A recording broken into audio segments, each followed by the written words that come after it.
This is the Outlap F1 podcast featuring America's own Cody, Andy, and Deanna. Your one-stop shop for Formula One news, insights, race previews, and reviews.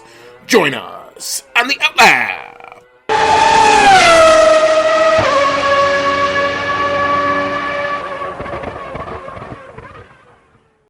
Think the most important question heading into the weekend is, are we going to get that rain gear out? I've read 3 different forecasts, and quite frankly, I can't tell you. So we're going to try to do our best to get into that and other questions as we head into Season 7, Episode 40 of the Outlap F1 podcast. It's our 2025 Sao Paulo GP Preview show, and we are back in the saddle and back at it. You've got Andy. I'm along with my wonderful cohort, as always, Mr. Cody. Good to see you, sir. How's it been hanging? It's been really good. It's been busy. Lots of Halloween parties, lots of dressing up against my will, but it's been a good time.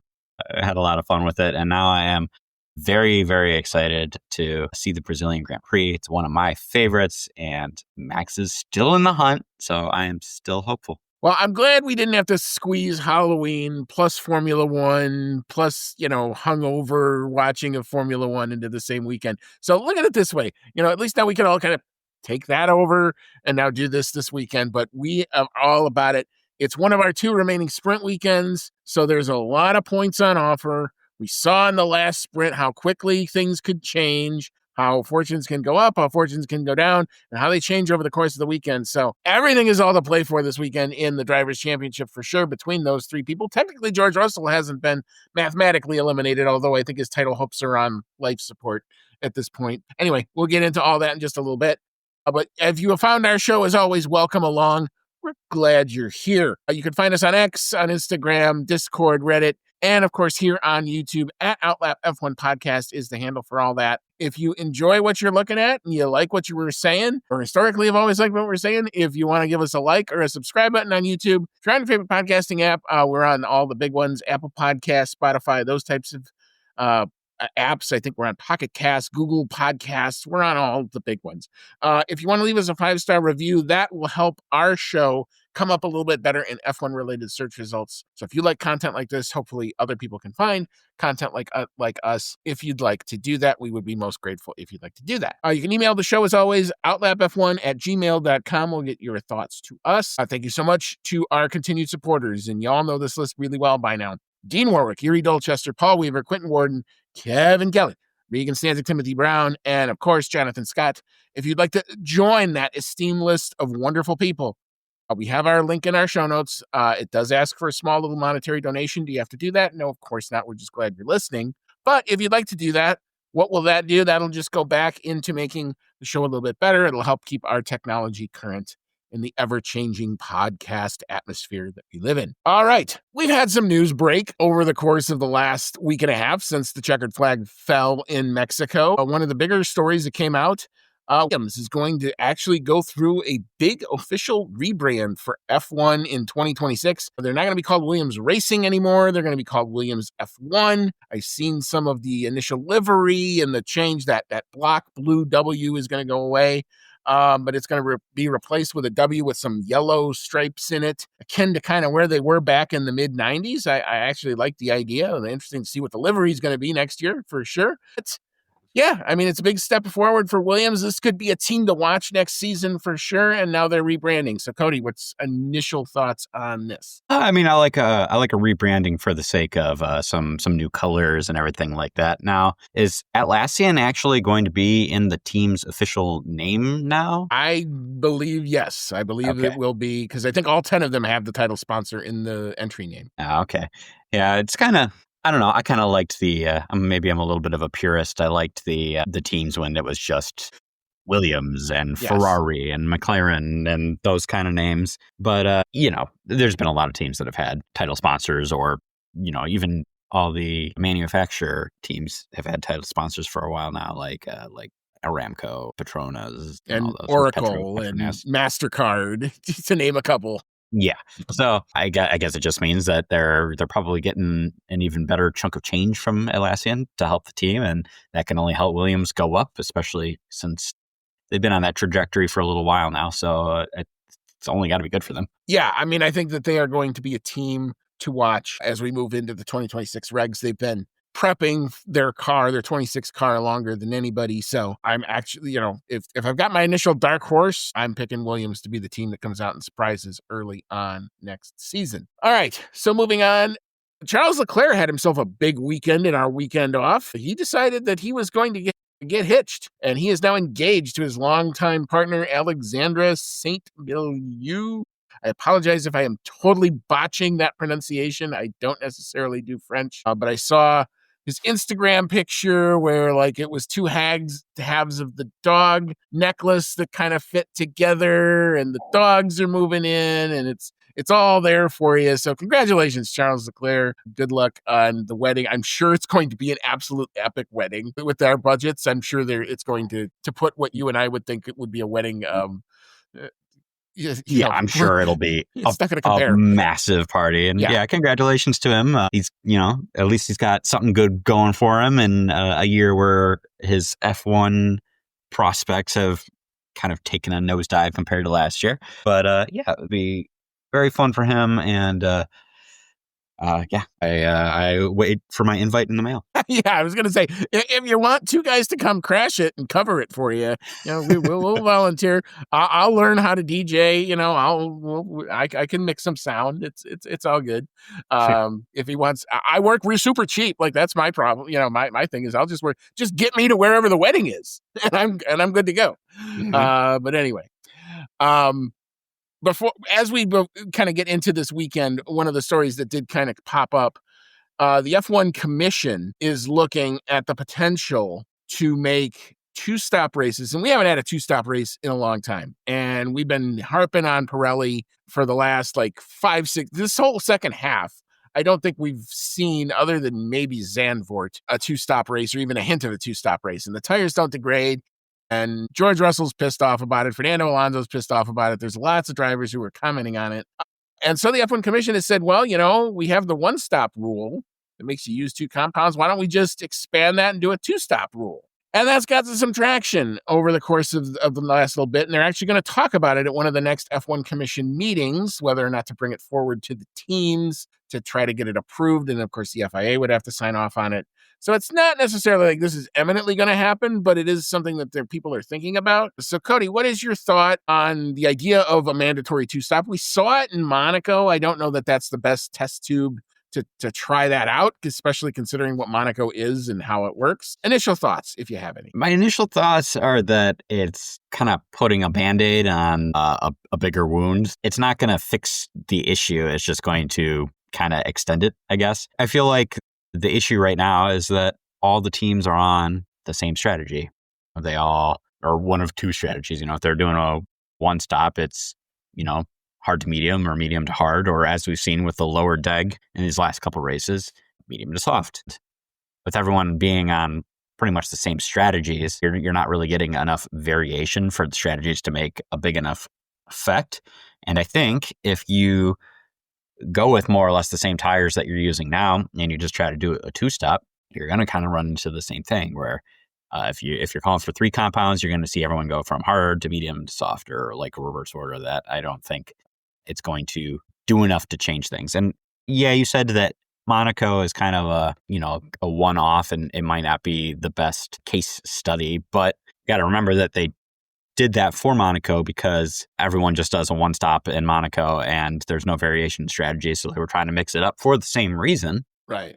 And it didn't do anything to help the race. So I think we will see something similar to that. Now, I also think that we should just kind of wait to see what these new cars are like and how the tires work on these new cars with their different ways of generating downforce and all that stuff. So it's definitely a wait and see before you go changing anything crazy. Yeah, I'm kind of with you almost right down the line on this one, because I think what we're seeing is we are seeing the maturation of this rules package. And I think we've seen the teams get on top of either through floor updates, downforce updates, lack of flexi wings, all that stuff kind of goes into together to say, well, how much can you really change on the cars? The faster cars have been faster pretty much the whole year, and the ones in the middle have been the ones in the middle, with some exceptions. I mean, look, there's some chances for teams to do real well. I mean, hell, look at Ali Behrman in Mexico. Doesn't mean that you can't have some variation in it, but for the most part, I think the teams have solved the tire deg problem in this rule set. Now we're going into a new rule set. And I do think that the first thing you should do is say stop and let's see what the new rules actually do, because we're going to have active aero. We're going to have a different way. We're not going to have DRS zones. So the braking points are going to be different. The lift and coast is going to be different. All of that stuff is going to be different. Let's see how the teams react to the new rules, what they update, what they change. And then if we're in the same spot again next year, I think it's something to maybe consider. That having been said, I don't like tinkering with the races. I get the one mandatory pit stop because you need to have a pit stop, and that makes sense. That rule's been around for 20, 30 years, been around for a very long time. So I just hesitate to be like, well, let's change it for the sake of changing it. And it probably doesn't make it necessarily any better, because I think what you're going to see is then everybody will coalesce to the same two-stop strategy, at least with this current set of rules. I think you got to get out of this year, get into next year's rules. Let's see what those races look like. If they're good, no one will care, and this will fade away, and everyone will be happy. If they're bad, then you're going to see gimmicks like this. You're going to talk about qualifying formats, sprint race formats, reverse grids, and all that other stuff, because the racing isn't good. So let's hope we don't have those conversations this time next year. I'm hoping that the new rules will kind of do it. But what I see is very much a maturation of, one, the engines being super reliable so they can push whenever they want. And two, the tires, I think everyone's kind of engineered or reverse engineered a lot of the deg out of these tires based on, and go back to when these rules started in 2022. It's a lot different with what you're seeing. I think that especially at the end of these rules packages, that's what that's why you're seeing it this way. So we'll see. We'll follow it. If it happens to come, up a little bit more, we will definitely cover it in the future if this moves from where it is now. All right. Last story before we hop into our track facts and get you all set up for what I'm pretty much thinking is going to be a very, very significant Sao Paulo GP weekend. Jerry Bruckheimer has confirmed that he's already talked to Lewis Hamilton over an F1 movie sequel. Whether or not there's been no discussion of plot point or where it would pick up. Does it follow the Apex team or whatever? But anyway, just Cody, thoughts on the potential of an F1 sequel? Would you be excited for it? Or is this, we've been here, we've done it, let's not pick at something? I feel the money grab in your face there. I didn't even really like the first one that much. So I'm not really thrilled at the prospect of a second one. They'd have to make it a lot more compelling, in my opinion, for me to want to go see it again. Are we talking Brad Pitt again? Because Brad Pitt's going to be by the time they finish that. None of that's been even debated yet. They were just talking about the prospect of doing another movie. It could be a whole different plot point for all we know. I mean, fan in me says that I would probably bite and go see another one anyway, but I also wouldn't really miss it if it wasn't there. I guess whatever happens, I will be okay with it. If they make another one, I'll probably go see it. And if they don't make another one, oh well, I've got real F1 to keep me. Right. I was going to say, I get 24 of these things every year.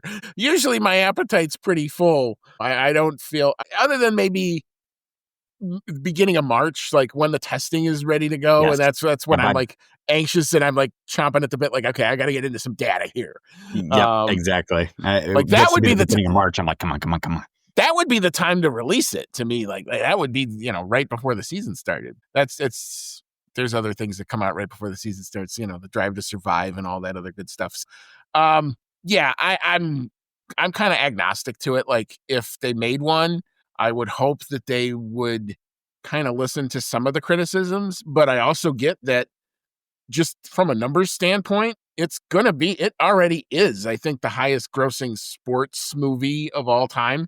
Like it was like $650 million worldwide just since it came out. So there is money to be made. And if there's money to be made, there's usually somebody to try to make it. So yeah, we'll see. I would hope that they would, if they're going to do it, I hope they use more of the actual drivers and actual like interactions with the movie itself other than kind of what we got, which was bypass scenes, a wave here, a shaking of the hand there. Fernando Alonso never says anything in the movie, but he's there.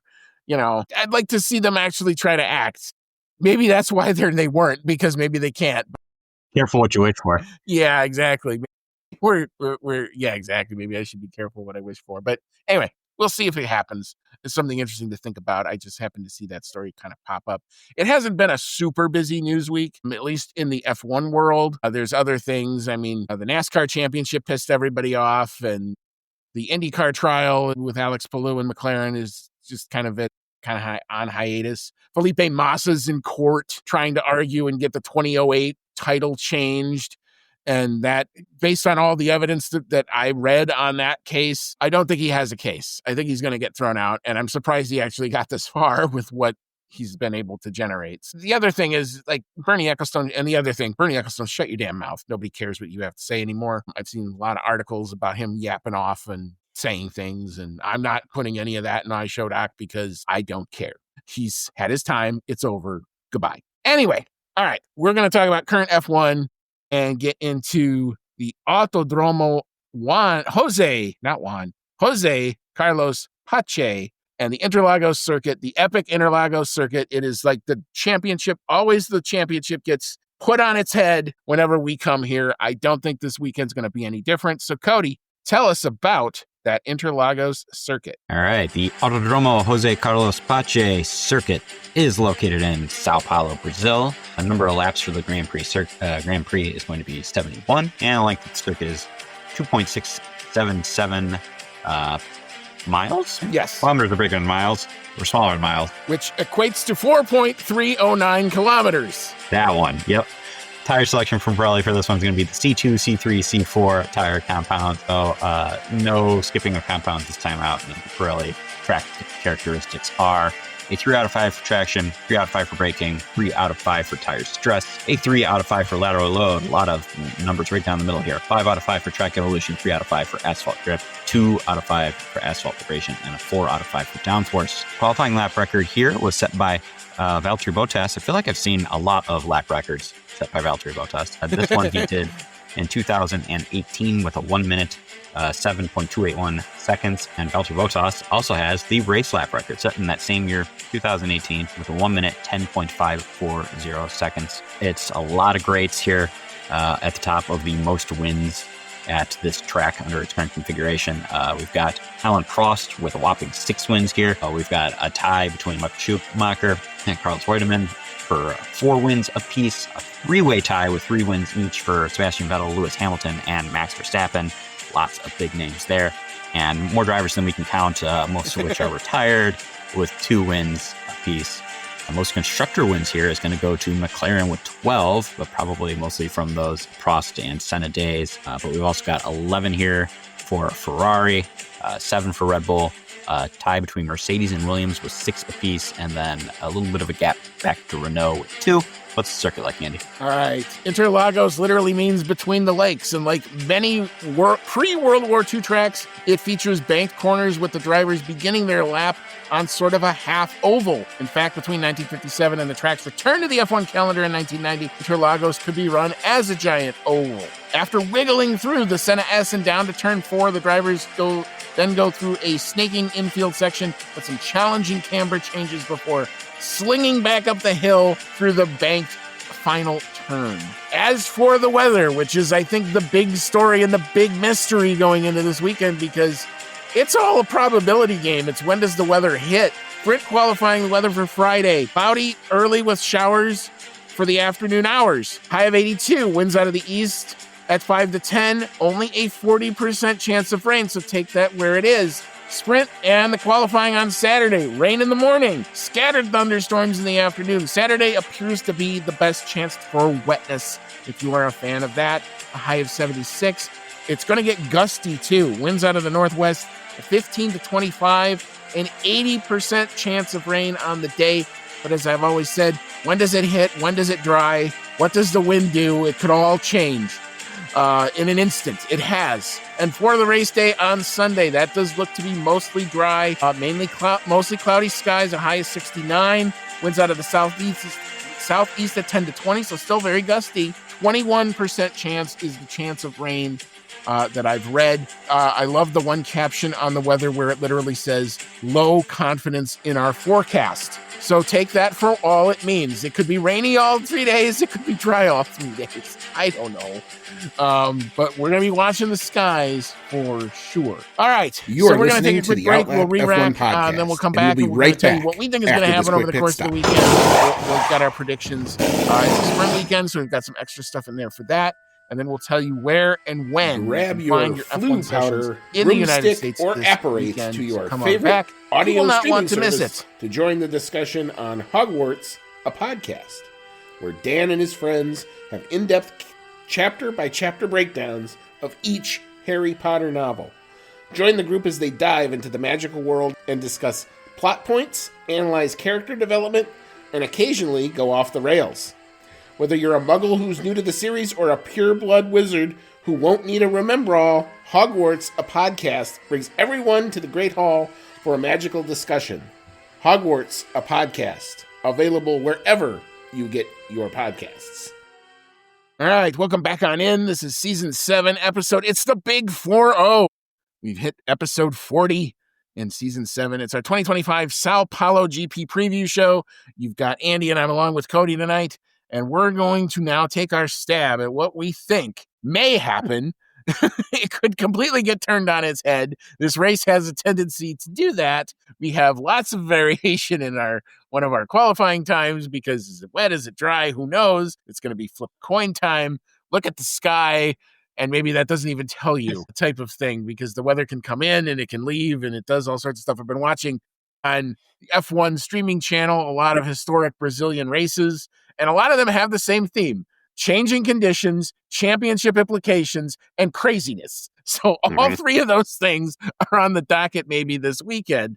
But we'll start, as we are apt to do, with our pole sitter and the 2024 pole sitter on a session that happened Sunday morning because it was so wet on Saturday they couldn't run it. That ended up being Lando Norris. That was the best thing that happened to him on Sunday, and then the rest of it we're not going to talk about. All right, so who do we think is going to take the pole here in Brazil? 3 championship contenders, or do we have somebody just come out of the blue and surprise us? Cody, what you got? Well, since you've already taken the crown for the season, I have nothing to do but go a full homeboy, fanboy predictions here. All the rest of the way. Until I am proven without a doubt otherwise, which I almost was in Mexico City. I'm going to keep going for Max Verstappen on pole here. Now, Max also does really well in changeable conditions, and it does look like we're going to see a lot of that, especially on Saturday. So I think that there is some method to the madness here, but yeah, definitely going with Max. Yeah, my early read on the weekend is that I think it's going to be Max early for sure because he's Mr. Sprint. He comes out of the box usually pretty good. And I think it's going to be one of those, if McLaren are going to get there, it's going to be through evolution and staying on the goddamn track. As long as they can do that, I think they'll be okay. So I think by the time we get to main qualifying, I am going to go with my boy. I'm going to say Lando Norris to take the pole. Max is definitely going to be a factor. I think it's going to be incredibly tight. I think you're talking about hundreds, thousands of a second maybe difference. It's going to be look at the timing and what does it tell you type of lap, because I think by the time they get there, they're going to learn a whole lot about this track and what it's doing.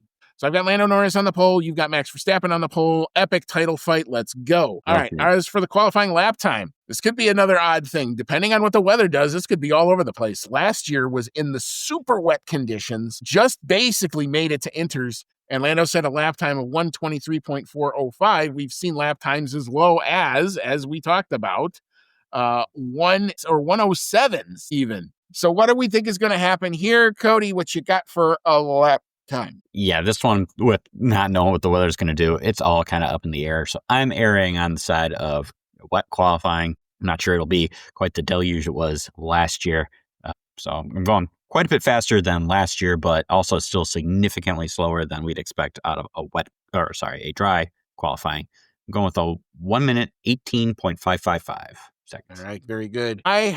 Here's just my stupid thought on this. I think it's going to be one of those, it starts out wet and the track gets drier and drier and drier, and we maybe get to Q3 and we get like one dry run. And so I'm going to go with a dry lap time. It's not a particularly fast dry lap time. It is faster than the last time they were here in fully dry. But I got a 1:10.589. Let's see if we actually get down to that. But I may be very, very off. If it's wet, you've got this one. All right. So for our main race predictions, our 2024 podium, and if you had this one on your card last year, I hope you made a bet and are living it up right now because you would deserve that. Max Verstappen taking the win, I think a lot of people would have had that, but that was coming from P17. What an amazing drive that was last year. He was up to P10 on the first lap, and I just went, oh shit. But P2 and P3 were two positions you did not see coming. If you had Esteban Ocon and Pierre Gasly in that order, with Max Verstappen on the podium, like I said, you better have placed a freaking bet somewhere because I don't think anybody had that one in their bingo cards last year. But what do we think is going to happen this time? Lots to play for here. Cody, what you got? Despite last year's wildness, I still am not putting either Alpine driver this year onto my podium. I can't see it happening. It would have to be astronomically weird, even more so than last year. I think we're going to see some common people on the podium this time. I've got Max Verstappen taking the win. I've got George Russell in second. George Russell seems to have gone pretty well in Sao Paulo in the past. He's got his first race win here. He did make some good passes on Lando Norris at the beginning of the race last year. I think he's got what it takes to be on the podium. And then I've got Lando Norris wrapping up the podium with P3. All right, very good. I don't know how we're actually going to get to my podium, but it's going to be one hell of an adventure, I think, if we end up getting to this. But I've got Lando somehow not screwing up the start and leading from pole and leading all the way. I do have Max coming in second because I think he's going to be right there. I think this could be one of those strategy pit stop, quickly, easily could turn on its end races. And I like your point about George Russell, and I do have him showing well here because it's going to be cooler. It's going to be maybe wet. I don't see hot, sunny, sticky. That doesn't scream to me. That screams to me Mercedes might be back in the game here. And George Russell does like this track a lot. So because of those reasons, I've got George Russell coming in P. So I've got Lando, Max, George for my podium. All right. So for fastest lap and the driver, the 2024 fastest lap time was set by Max Verstappen. What didn't he do in that race? 1:20.472 was the time as the track slowly started to dry out, but it never all the way did. What do we think? We think it's going to be more dry than wet. So, Cody, what you got for your lap time, and who do you have setting it? I do have it being more dry than last year for sure. I'm going to go with a 1 minute 13.909 seconds, and I'm going to go with Charles Leclerc to do it. All right, very good. I've got a 1:12.587, and I'm going to say if the McLaren car in clean air and a dry track, that looks pretty tempting to me. So that's where I'm going to go. I'm going to say Lando Norris to pull the lap time off with a 1:12.587. All right, so for our bonus picks for this race, because it is so much a championship, there's so many championship implications here. We just went with the next three positions, P4, P5, and P6. I'll go first on this one. I haven't mentioned the name Oscar Piastri yet, and that probably would annoy some McLaren fans out there, but I do think he's going to do better. I don't know that I love the fact that he was reflexive at the last race, that he kind of figured out what he thinks he needs to do. It's another thing to do it. So you got to kind of show me that you can do it. I've got faith. I don't know that it's not going to take another Grand Prix to finally figure it out. So I've got Oscar Piastri coming in fourth. Kimi Antonelli, again, Mercedes are going to be, I think, the proverbial pests of this race. Sometimes it's the Ferraris. I got the Mercedes doing it here. And 5. And I do think the Ferrari form is real. And I do think that Lewis Hamilton loves this track, loves the fans. He's a freaking Brazilian half citizen, for crying out loud. Why I only have him in P6 is probably going to be considered a crime in Brazil, but that's where I got him. But Cody, what you got? Agree with you 100% with Oscar Piastri. I've got him in fourth place, more because of his recent performance than anything else. I hope he can turn it around and actually make it onto the podium, but I don't see it happening just yet. I've got Charles Leclerc coming in P5, so first of the Ferraris if my podium were to all line up. And then my wild, wacky one for bonus picks here is Carlos Sainz making it all the way up to P. He could easily do it. This is the track. This is where he got his first ever podium in a celebration that happened 3 hours after the checkered flag fell. And that was a significant weekend because I'm not sitting in this chair if I don't drive up to the north side to meet with James and John to watch the race with them when they invited me for it. So I almost didn't. I remember I was watching the pre-race stuff started here. It took me an hour and a half to get up there. I barely made the start of the race. But I watched that whole race with them, and that's what I'm doing here. So you never know where life can take you. And sometimes you get an odd text, and sometimes you got to answer it. Weird things. that gets you where you are. All right. So for my bonus pick, but I've already talked about that. So let's go to our prop bet. Our prop bet is going to be, what is our sprint podium? Because it's sprint weekend, very championship, potentially significant sprint. They're not always really significant. This one feels heavy to me. But I do think, and I'll go first with this one, I do think it's going to be Max in the beginning. He is Mr. Sprint. It's just made for him. It feels like the format. And I think that's where he's going to shine, especially early. So I got Max Verstappen in front of Lando Norris. And I'm kind of stretching here, but I'm hoping that it's going to be Oscar Piastri right behind him. So not super championship significant, but I gotta call it like I see it. I think Max will be on it early. So Max, Lando, Oscar for my sprint podium. Cody, what you got? All the same drivers as you, just very slightly different order. I've got Max taking the sprint win because he has most of the sprint wins, and he's very good at the changeable conditions, which we're probably going to see for sprint qualifying and the sprint itself. So got him up there. Oscar Piastri actually historically has done quite well in the sprint format as well. So if he's able to figure out the car this weekend, I do think he'll play very well there. And I've got him in second. And then I have Lando Norris wrapping up that sprint podium in third. All right. So you've got the championship leadership changing heading into Sunday, and then potentially changing back, depending on how that all goes. So, like I said, it's going to be a wild weekend. It always seems to come down to Brazil. This always feels like such the inflection point, and we're going to be around all weekend to try to cover it. But when and where can you watch all of these sessions? And the action starts early in the day on Friday. It feels like a European race, but it's not. The only practice of the weekend kicks off 9:30 a.m. Eastern, and we have set our clocks back here in the United States, so we're on Eastern Standard Time. I had to explain to somebody the difference between EST and EDT earlier this week. Eastern Time, that'll be on ESPN2. Sprint qualifying kicks off 1:30 p.m. Eastern, 12:30 p.m. Central. So right in the middle of your lunch break, grab some F1, watch a sprint qualifying session. It's going to be 45 minutes, maybe longer if it's wet, but we'll see what happens there. That's also ESPN2 is where to find that. The sprint, potentially championship significant sprint, kicks off 9 a.m. Eastern on ESPN2. The qualifying for the main race kicks off 1 p.m. Eastern, so right in the middle of the day.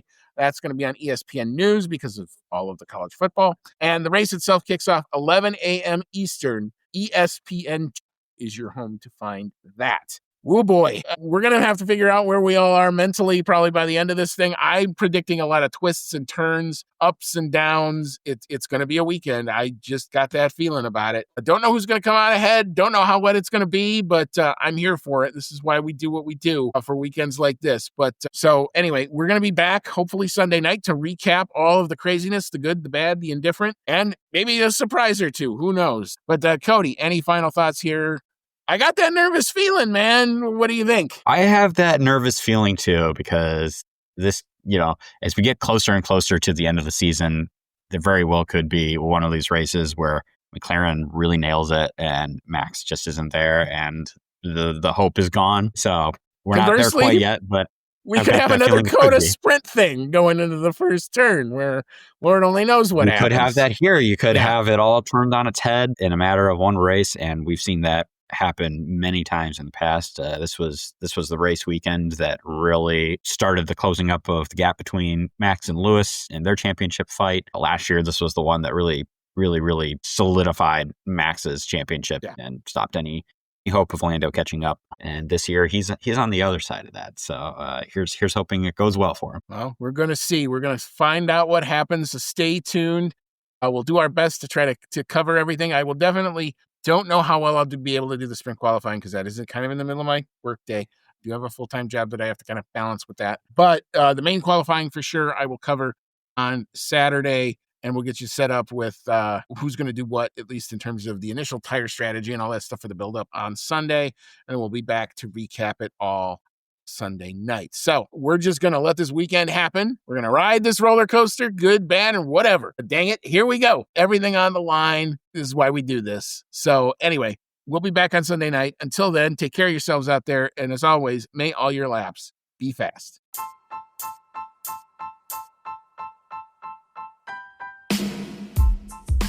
Thank you for listening to today's episode of the Outlap F1 podcast. If you like what you heard, click that subscribe button and be sure to leave us a 5-star review. If you want to connect with us outside of the show, check out our website at www.outlapf1.com. Find us on Twitter and Instagram at OutlapF1 Podcast, or email us at chatnow@outlapf1.com. As always, thank you so much for your support, and we'll see you on the next one.